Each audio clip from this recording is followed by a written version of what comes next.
Welcome to the third presentation. Debbie Webster from Malden, South Carolina, and Whispering Pines Farm. The topic is how forage diversity can increase fertility, milk production, parasite resistance in dairy sheep. I can just about let it go at that, can I? That's just, now you know. There it is, right there. So I don't know how we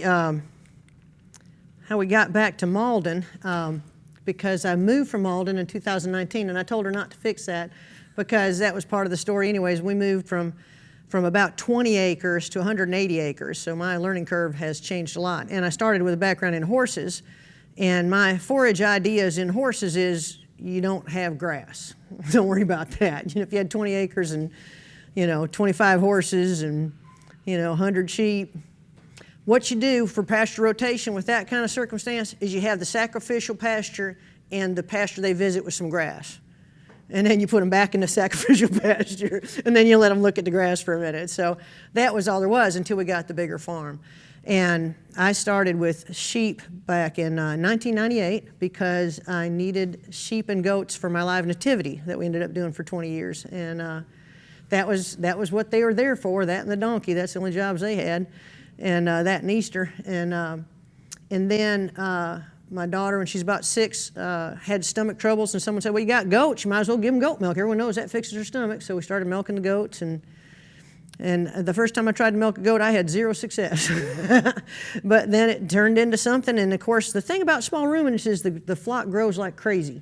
They just keep having babies. If you want milk, you got to have babies. I have to tell people that all the time. They say, well, I want to buy a dairy goat, I want to milk it whenever I need some milk. I go out there and get some milk every once in a while. And when do they start having milk? And you're like, oh my gosh, we have so much education to do with people in agriculture because they don't even know. And as time went on for the next 20 years, I started making cheese and showing and telling people about farming and educating children about agriculture and that kind of thing. It just kind of grew. And I'm the president of South Carolina Sheep and Goat, and I'm on the board for South Carolina Forage and Grazing Lands, and I'm part of the American sheep industry and part of the legislative committee in the sheep industry because, people need to tell these senators, like, hey guys, get in some rooms that have windows or get out there with some grass and see what's going out there in the world. Let's have a reality check. And I was actually emailing them this morning about some things going on in the sheep industry. So I've gotten pretty connected and all that kind of stuff. We started the first dairy sheep 4-H club in the U.S., which is actually in the world, and we had dairy sheep shows, and I am passionate about everything I do, and I'm very passionate about getting kids and teens out there with livestock, and it's very important to me. And I know that's not what I'm here to talk about, but I had to tell you anyways. And I think there's just something really, really neat about getting kids out of the house, out in the grass, in God's creation, and seeing where it all comes from. And it's just real for them. And I feel like we're kind of losing it. And I think that first video was kind of talking about that a little bit, how, we need to get kids back outside and out there with the animals. It's so healing for them. So when I was going to raise sheep on a pasture, and I didn't know all this stuff about forage like we're all learning about, this is what I pictured my pasture is going to be like. It was just going to be wonderful. Just out there. And I even, when we moved from our Malden farm, which is pretty small, we even sold a lawnmower. I said, I don't need a lawnmower. We're just going to graze. That's all we do, and everything works out just fine. What was I thinking? Because in reality, it was like taller than the sheep. And, I have producers calling me now saying, hey, so I've got my sheep are in this pasture, and the grass is taller than they are, and my sheep are losing weight. Why is that? And they don't know that pasture has to be shorter. It doesn't need to be too short, but it doesn't need to be too long either. And I had one of my friends that's been really good about telling me about forage stuff, and he pulled up some of that long grass and said, you can cut your cheese with some of this stuff here. I know that kind of has a different connotation in some areas, but I make cheese, and sometimes I don't get it, how all that stuff goes. But in other words, it's sharp, and it's hard for them to digest. It's not tender and green like they want it. And so I kind of had to think about things. And I know I'm talking about sheep, and I'm not talking about goats or not, but I have goats and sheep and cows, and my goats are always doing something. And you just got to get a picture, you know what I'm saying? And so life is absolutely about balance. Can I get an amen on that? Because I don't care if you're raising kids or raising animals or trying to hold a job down or trying to do it all, it's got to take balance. And it takes balance with the land as well. And those keys, those goats took the keys out of that four-wheeler. I don't know if you can tell, but the keys are in that goat's mouth right there, and I think she encouraged her to do it. I think they had a plot there. And we actually did retrieve the key, but I had to use that picture, and that's why I had to say the key. But it's true that, you aim for balance in life. And I think what I had learned most about trying to feed these sheep to a point where they were more productive, because I loved them being on forage, and I loved just working with the land and watch things grow. And I think the sheep and the goats watch me sometimes when I go out to the pasture, in one of the pastures that was overgrazed, and we seeded, and we see little green things coming up, and they're going, oh, is she going out there to do that jig again because there's something green popping up? And yeah, that's what she's up there doing. But it's being observant, because I had a text from a guy. He said, I just got my sheep, and I want to know what bag of seed to get from my pasture, and should I rotate them more than every 55 days? And I thought, that's wrong on so many levels. Where do you begin with that? Like which bag of seed, how many acres do you have? Are you throwing it on the rock or on the soil or what? So I think there's a lot that we all keep learning and keep learning. So when I wanted to be more intentional and more observant, there were some things that I noticed to be able to help these guys gain weight and milk and all that stuff. And I knew that the goats were browsers and the sheep were grazers, and I knew the horses were good at decimating any pasture if it didn't have much grass in it. But the tall grass, instead of getting out there and bush hogging, it was just great to send a flock of horses, a herd of horses out there. When I had a pasture, and I kind of did experiments with it, and it worked for us, when I had pastures that had a lot of browse, and the sheep weren't really utilizing that, but the sheep had eaten it down too low, we'd switch the goats and the sheep. Sometimes they'd run together, but sometimes I'd use them separately. And the pasture could come back because it would grow, and the goats were doing all the browse and wandering around and all that stuff. And then we've got these cows. We don't have enough cows to really make a difference. And it rained so much in South Carolina. I don't know about anywhere else, but we had rain, it seemed like, every single day. And that grass just kept growing and growing and growing. And it was really hard to keep up with it. And so if I had tall grass, what did I do?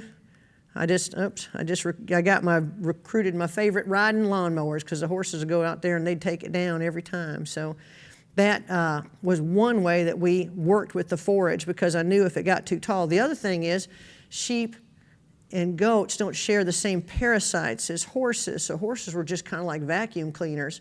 So for parasites, they would not only take it down to a usable length, but to keep it more in the vegetation state, and they'd eat the parasites, where the sheep and goats, they didn't have the same parasites as the horses. The other thing that really helped for us is moving them around, doing the rotation, and we've got 180 acres, and we're using probably about 60 of it, and it was pretty easy to keep them moving from pasture to pasture. Easy in that you could tell about when you needed to do it, and it wasn't without challenges. When we were letting the horses graze it down, funny thing, horses don't like pigweeds, so they might be riding lawnmowers, but they're not weed eaters, is what I was figuring out. And the other thing about the horses is, if you had them in a big enough pasture, and that might have been my biggest issue, if you had them in a big enough pasture, they'd eat stuff down to the ground. You can see right there where it's just about into the dirt, and then, it's tall where they haven't finished in another area. So I had to make smaller lots to be able to get a higher stocking rate, or whatever you call it, higher density, or I don't know all the exact words. But that was what I had to do. And so you had to be mindful about all that stuff, and you couldn't just go with it. The other thing is timing. If I couldn't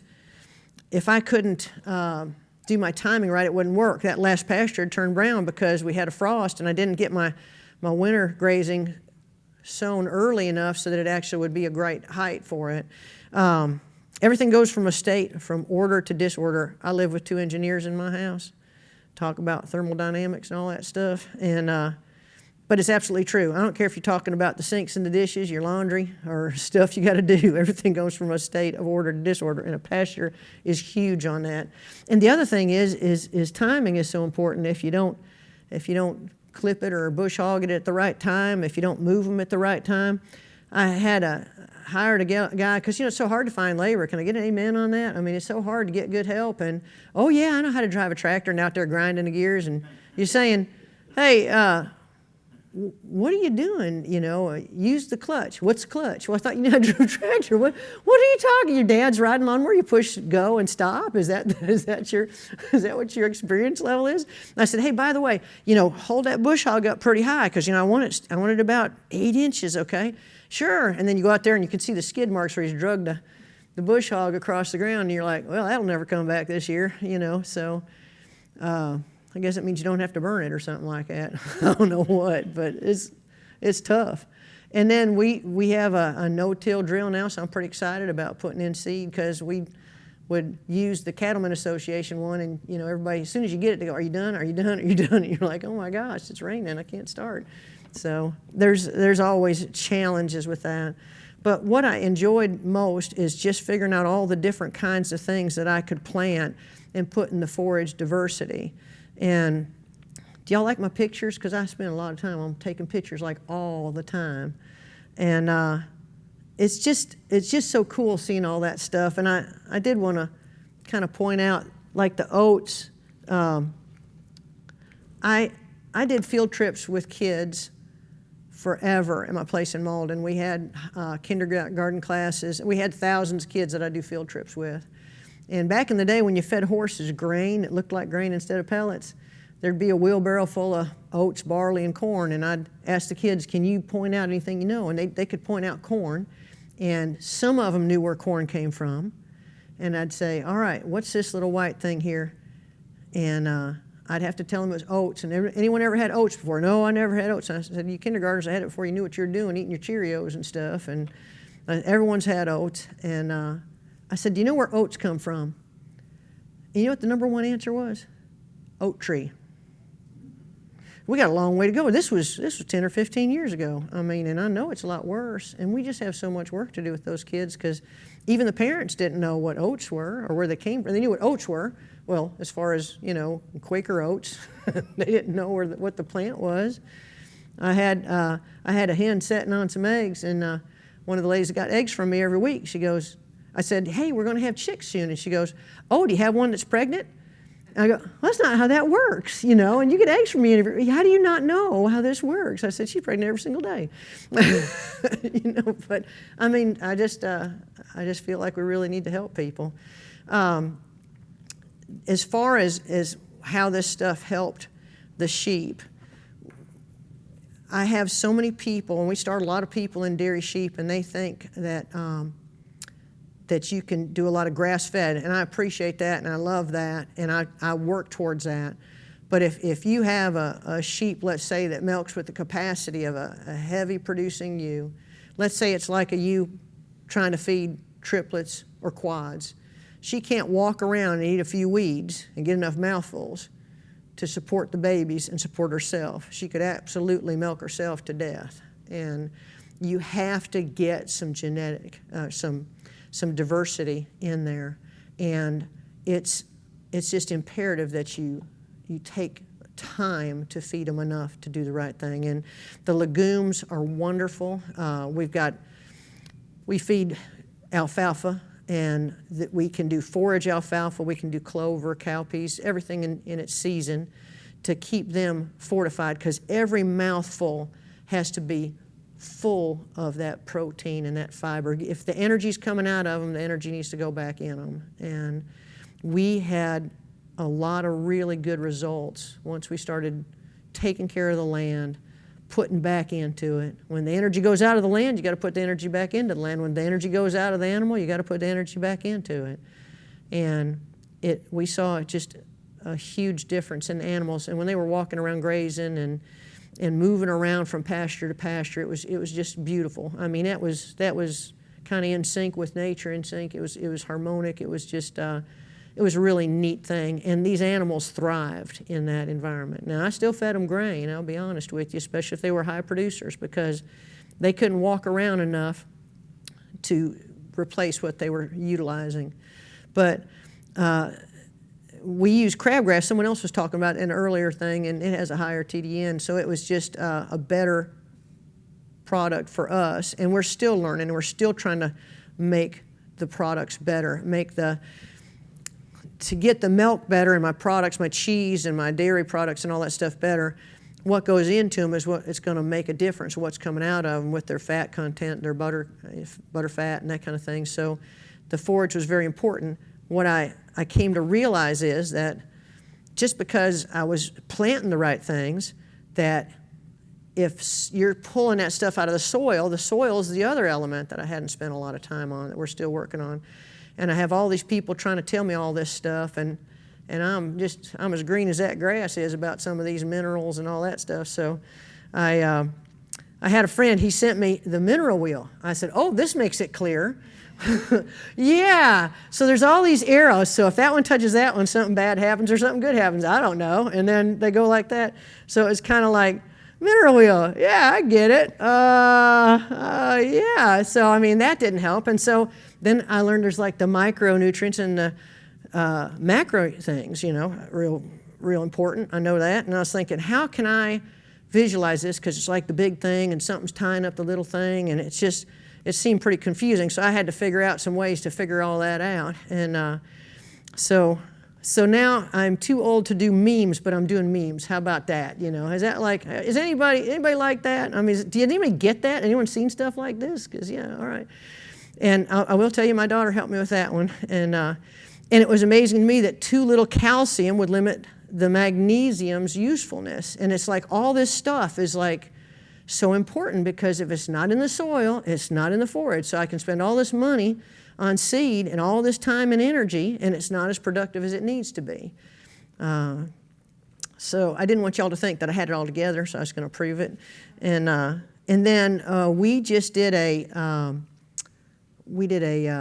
workshop at my farm, and we could do social distancing because we had 180 acres. I figured we could social distance, you know, and we put up a tent and all that stuff, and had a lot of hands-on stuff. And one of the ladies there had Nigerian goats, and she had a real parasite problem, and she was losing them. And so oftentimes we feel like copper is going to help. Can't do that much with sheep, but you can with goats. But she was doing like a copper bolus every 2 months. I mean, used to you gave it once a year, then it was every 6 months, and she's doing it every 2 months. And I thought, how does she not have copper toxicity at this point? And it comes to find out that she had sulfur in her water, and that was tying up the copper. And so what I've been told is that the iron can be the same thing. So, I mean, there's just so much to it. It's just, does everybody here know all about this stuff with the minerals? Who knows about minerals? Hold your hand up. Be brave. She knows, yeah. I mean, yeah? Good. I got to talk to you after this, because I'm still trying to figure this thing out. But did y'all like my Superman? Yeah? Okay. I made that one by myself. Just want you to know. Yeah. I knew it's Spider-Man. Yeah, I knew that. I'm going to hear it from my kids, I'll tell you. So it wasn't just challenges. It was a lot of good, but there was always more to think about.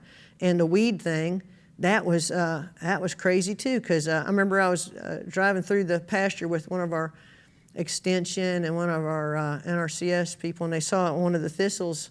That's these alien-looking creatures right there, and they go, do you want to stop and get out and pull it up? And I was like, well, I don't guess so. You know, I don't know. But I heard one of these other speakers saying it was a great pollinator and all that stuff, you know. And then I was trying to think of ways we could get rid of it. And my Clemson extension agent said, well, it's something like it happens every 2 years. You can kill it this year, and it's gonna come back next year no matter what. And it's like, oh my gosh, there's just so many things to think about. And it's a work in progress, you know. There's so much to do, and our land is so big, sometimes it's just hard to make it all happen, you know. But the bottom line is, I had just, amongst all those challenges, you know, the sheep really thrived. They did great, and they looked good. Not that you didn't have to work with them, but with a dairy animal, you see them every day. And what I found was, we started milking in February, and I don't know if anybody got wormed all season. You know, we just dried them up maybe a month or so ago, and we didn't have to worm them at all. So I felt really good about that, because I got to tell you, when you're in dairy, it's as hard on those ewes as it is on me. I mean, you know, they're out there working just as hard as I am. They're pushing out that milk, and I was really, I think that's kind of the thing. The other thing is, when you're in dairy and you worm them, there's a milk withdrawal, so you don't get to the benefit from the milk. So we would deworm them after they lambed, and I don't know if there was hardly any of them that we wormed. And the goats were the same way. The goats have had a field day going out. Usually they jump out of the fence, eat the neighbor's blueberries, and then come back, and that's how they get their extra benefits. But I think it's been a very healthy lifestyle, and it's been a big change since we moved. We moved in 2019. A lot of times you show the face of the sheep the whole time. I just wanted to show the back end. This is the business end of the sheep. I get people that want to buy goats and sheep from me. They're always looking at their ears, see if their ears are floppy or if their wool is curly or something. I'm like, you got to look at the business end. This is where the product comes from. But these girls were really putting out the milk, and they're made good, and there's a lot of good through them, and the health of them has been even better.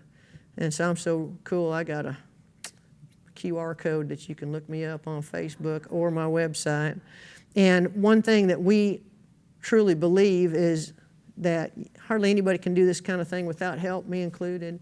And we mentor people, and in the last 4 years I've started over 100 producers in sheep and goats, just because I will help people. Now my phone just about blows up all the time, and texting and all, and I've got people in lots of different states, but we spend time with them. And these days, when you have like Facebook, or you have, you know, FaceTime and all this kind of stuff, you can talk to people all over the place and help them with the troubles they have.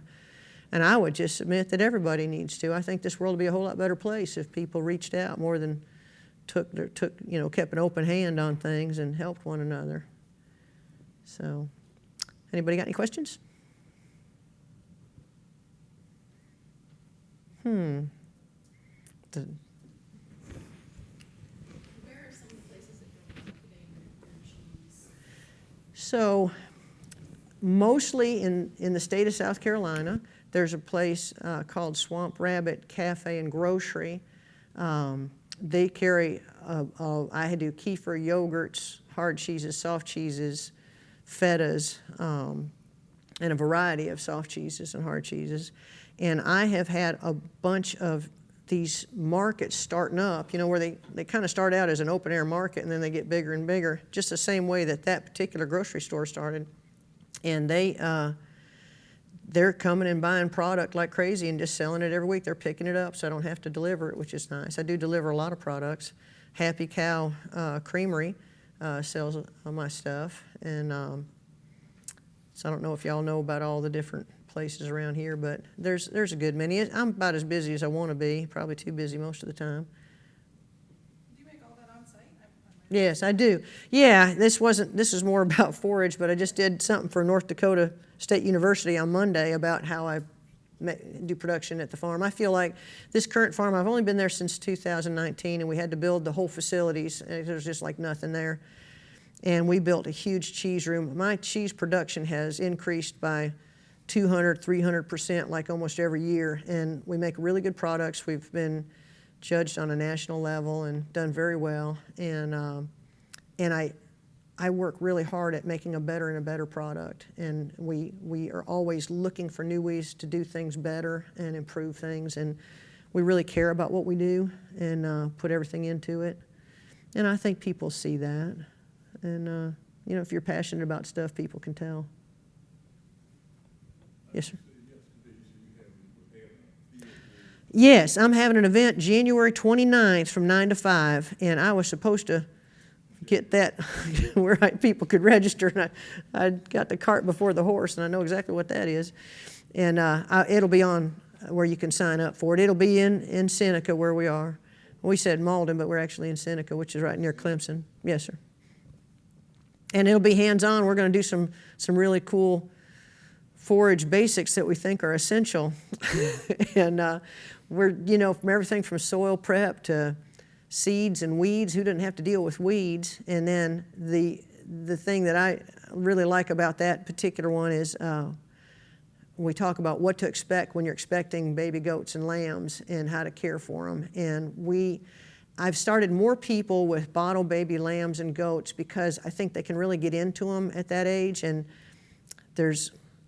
they don't have as much trouble. Sometimes, you know, what I don't want to do anymore is sell animals in milk, because if people don't know how to milk them, it's just a disaster for everyone involved. And people don't know that when they're getting started, because when you don't know, you just don't know. But it's a good way for them to bond with the animals. They're little enough for them to just absolutely enjoy and fall in love with, and I think that helps the passion level rise as they're working with those animals. Any other questions? We have about 3 minutes if you have any. Let me ask y'all, who's ready to start animals, or who has? You're ready to start. You're ready to start. I hope I fired you up a little bit about that. Who's already got? Does anybody here have dairy sheep? Anybody have dairy goats? Anybody outside of South Carolina? Okay.